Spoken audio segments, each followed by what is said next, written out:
Oke, teman-teman, kembali lagi di channel Kamar Tekno ya. Pada kesempatan kali ini kita akan coba bongkar masalah security-nya nih teman-teman nih. Jadi di bagian security ini SSH access itu dia lebih ke kayak telnet gitu ya, SSH access ya, SSH. Biasanya kita menggunakan ini kalau teman-teman familiar dengan terminal Linux ya atau bash scripting gitu ya. Nah, kalau teman-teman tidak familiar dengan bash scripting, saya sarankan ini jangan disentuh teman-teman ya. Kedua, ada yang namanya IP blocker. Nah, fungsinya ya teman-teman kalau sudah go digital, go online ya, tentu saja kita harus aware dengan IP-IP yang berbahaya ya. Walaupun kita nggak hafal juga ya satu persatu IP-nya, tapi biasanya nanti kalau memang ada jenis DDoS attack, DDoS itu kayak dia membanjiri traffic internet kita sehingga websitenya itu jadi lemot dan cenderung jadi tidak responsif ya. Itu pengertian dari DDoS. Nah, teman-teman bisa nih kalau memang udah dapat informasi seputar IP yang nyerangnya, IP-nya diblok di sini bisa nih nanti. Gitu. SSL dan TLS teman-teman bisa abaikan saja. Kita akan main di ranah domain aja untuk bagian SSL dan TLS ini. API token, nah ini teman-teman buat programmer yang mungkin mau register API-nya ke website ini bisa nih dioprek-oprek. Saya belum terserang aja, belum pernah pakai API di sini ya teman-teman ya. Hotlink protection saya belum pernah pakai, leech protection saya juga belum pernah pakai. Biasanya saya pakai two factor autentikasi ya. Two factor autentikasi ini atau 2FA ya, 2FA. Nah ini kayaknya standar security zaman now ya teman-teman ya.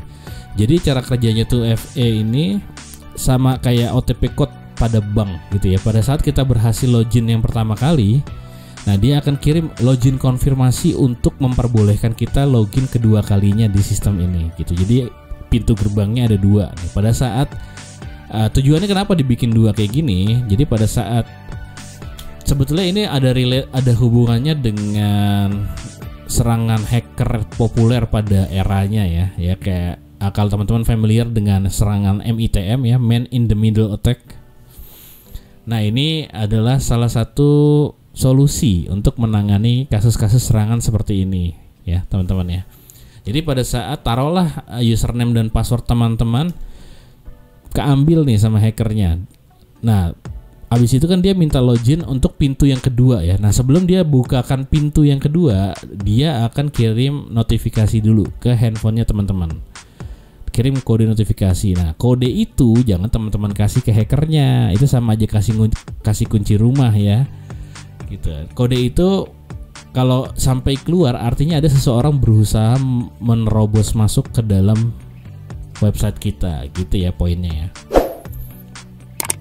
Kalau Immunify ini lebih ke arah scanning sih ya. Scanning untuk, sebentar saya cek dulu ya, malicious activity. Malicious itu aktivitas mencurigakan ya teman-teman ya. Jadi kalau teman-teman udah mulai ngelihat websitenya lemot dan ada program-program yang gak benernya gitu ya. Nah, ini boleh dijalankan nih untuk Immunify 360 ini ya teman-teman ya.